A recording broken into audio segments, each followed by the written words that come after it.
Very good morning to you, good afternoon, good evening, wherever you are in the world. It's nice to have you along on our next podcast. This is Dave Jackson here.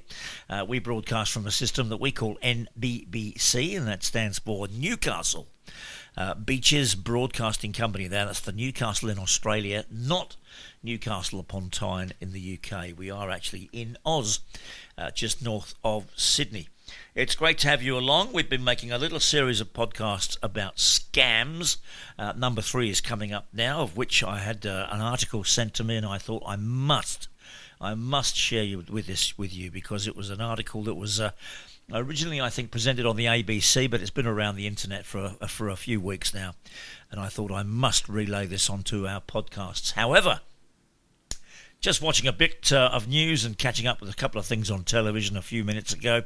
Watching a documentary called Rise, and this is all about young youth in America and the rise in MMA. What is called MMA is mixed martial arts. It's a sport in the Americas whereby young kids are fighting alcoholism and racism by becoming good MMA, mixed martial arts fighters, so they can A, defend themselves, and B, do something else than just drink themselves into oblivion. And I'm thinking to myself, this is just crazy. We are going into a world now that is just mixed with poverty, with hatred, alcoholism, as I said before, although goodness knows how they can afford to buy alcohol, especially if you lived here in Australia. That's another subject we're going to approach on yet another podcast very soon. But these kids are having to fight each other because none of them, and I think this is the root cause, none of them, A, have got any money in their pockets, B, probably don't even have a job because there's no work.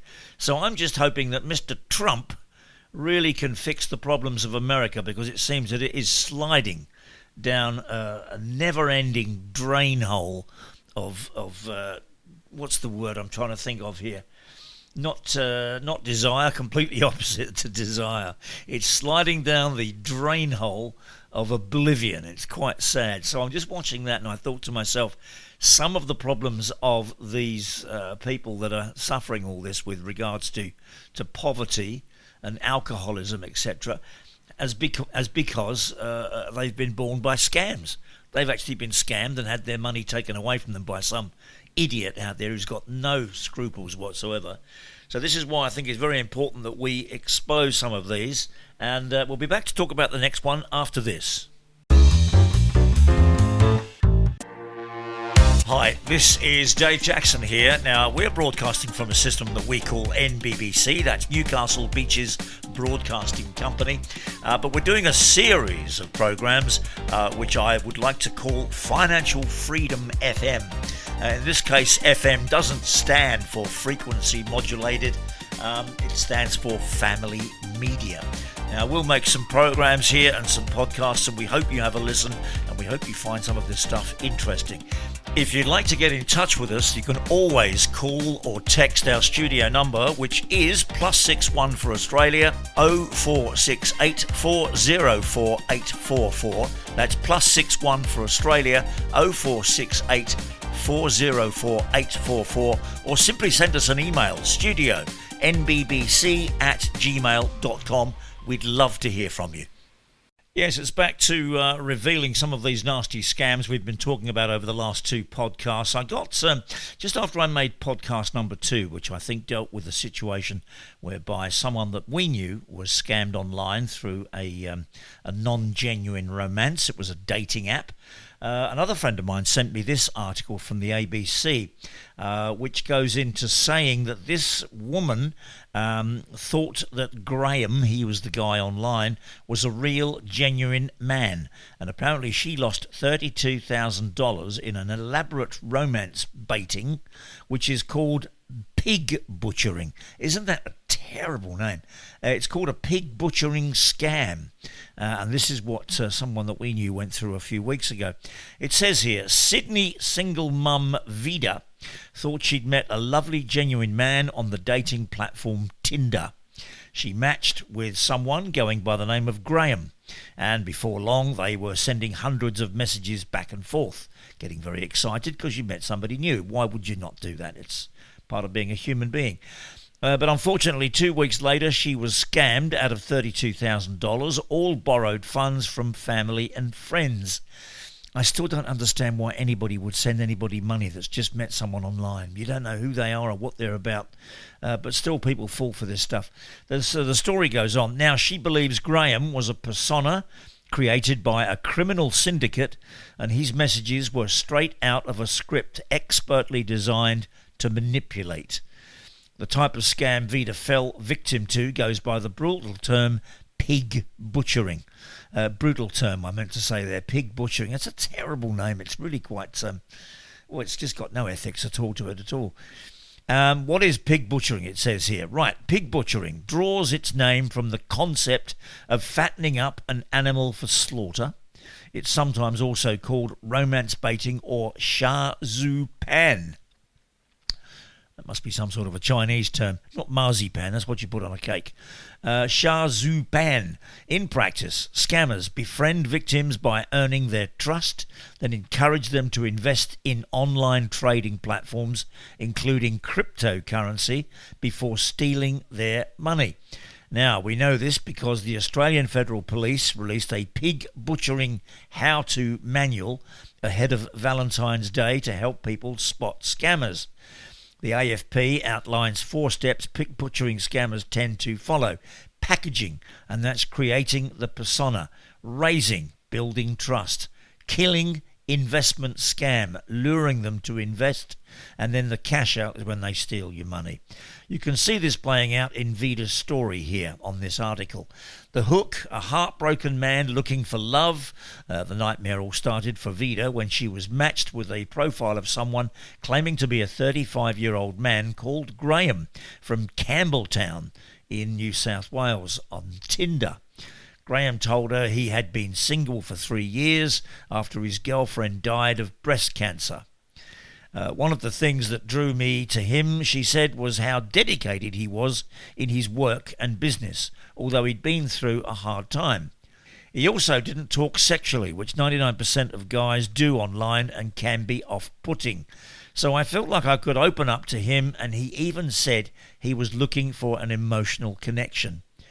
Within a couple of days, Graham had moved their chat off Tinder to WhatsApp and began exchanging what would add up to hundreds of messages. The pair shared everything from photos of what they were having for dinner to travel aspirations and what their life could look like together.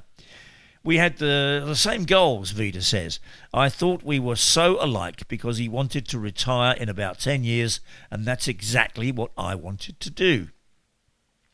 To work hard over the next few years and value my time later in life. Vida did ask to meet up with Graham. The person she was messaging initially agreed to catch up, but then backed out, making up an excuse about having to travel interstate to visit a parent. See, I've seen all this so many times, and it is so, to me personally, it's so obvious. If you can't meet somebody or talk to them face to face, you're not having a relationship, you're just being conned. Cryptocurrency slips into the conversation then. Unlike typical pig butchering scams, Vida was the first to start the conversation on crypto, a mistake she admits was unfortunate. I told him I had this crypto that I lost some money on, and he came back immediately and said, funny you say that, I do Bitcoin day trading, and last night I made $3,000. After that, he started talking about it a lot and said he knew that I was struggling, so why don't I show you how to make money while staying at home with your baby? At first, Graham directed Vida to set up an account with a legitimate Australian cryptocurrency exchange called CoinSpot, which I know, I've used that before. He then introduced her to cryptocurrency trading platform MEXC Global. Now, MEXC apparently is a legitimate company. However, as Vida would later find out, the website Graham had referred her to, MEXC Global, was fake and not the real MEXC website. It only imitated the real thing. Vida initially put in $300 and Graham lent her $200 to set up the account. I googled CoinSpot and MEXC Global to see if that platform looked legitimate and checked the reviews. It all seemed fine to me. The rest of the funds were all borrowed from family and friends. Now, this section is called Killing the Pig. When Vida didn't have enough money to bump up the account's capital figures, Graham lent her $50,000. My God. But things fell apart rapidly when Vida was told by scammers that her MEXC Global account was frozen. Posing as an MEXC Global employee, the scammer pretended to help her sort things out. The customer service department said I needed to pay money to unfreeze the account. This happened 3 times until I was told the funds were being held by the regulatory authority on the suspicion of money laundering. I was requested to pay $10,000 USDT to raise a review for a request to validate my account, but by then I realised something was definitely off. This to me just opens up just such a massive amount of alarm bells ringing. As soon as you get into money online and you don't know who you're dealing with, goodness me, stay away. Step well away. Finally, Vida knew that the website scammed her out of $32,000 but was unable to put 2 and 2 together.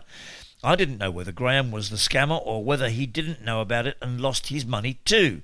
But one day later, she had a light bulb moment. I was waiting for a response from a customer service via email for the whole day. It wasn't a coincidence that I ended up getting an email from them at 7 p.m.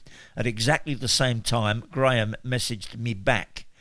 At this moment, she suspected that Graham might not be who he said he was. She suspected he was a scammer who lured her into his con with a fake dating profile. The scammer orchestrated the plan by rehearsing every word.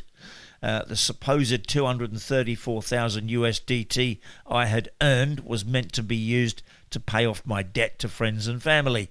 Vida never confronted Graham, instead blocking his number and beginning the process of trying to report the scam. Isn't this amazing? How hard is it for victims to get their money back? That's the question. Cybertrace CEO Dan Halpin says it's almost impossible to recover money from pig butchering scams. These scams involve sophisticated operations where criminals use fake identities and operate across international borders like Cambodia and Myanmar, which makes tracking them challenging, Mr. Halpin said. These areas, known for their limited law enforcement and oversight, provide a fertile ground for such operations to flourish unchecked. Please, if you ever get online and you're thinking about doing a dating app, don't ever get involved in anything to do with money before you meet the person and have a relationship with them for at least 25 years. Then you've got a chance of actually knowing the person you're talking to. This to me is all fairly straightforward, but unfortunately for a lot of people it's not, and this is why we get so many folks cheated out of so much money online. We'll come back in podcast number 4 and we'll cover some other scams now. We've done this one twice, but I wanted to read that article to you because it was a terrible name. Pig butchering. What a terrible thing to call it. But it's what's happened to a friend of ours recently, and it's happened to quite a few people. Well, it happens to a lot of people every day, but still, people fall for this rubbish. It drives me bonkers. Thanks for listening. This is Dave Jackson on NBBC. We'll be back with podcast number 4 in a few days. I hope you have a lovely new year, and I hope you had a good Christmas break too. Thanks for listening.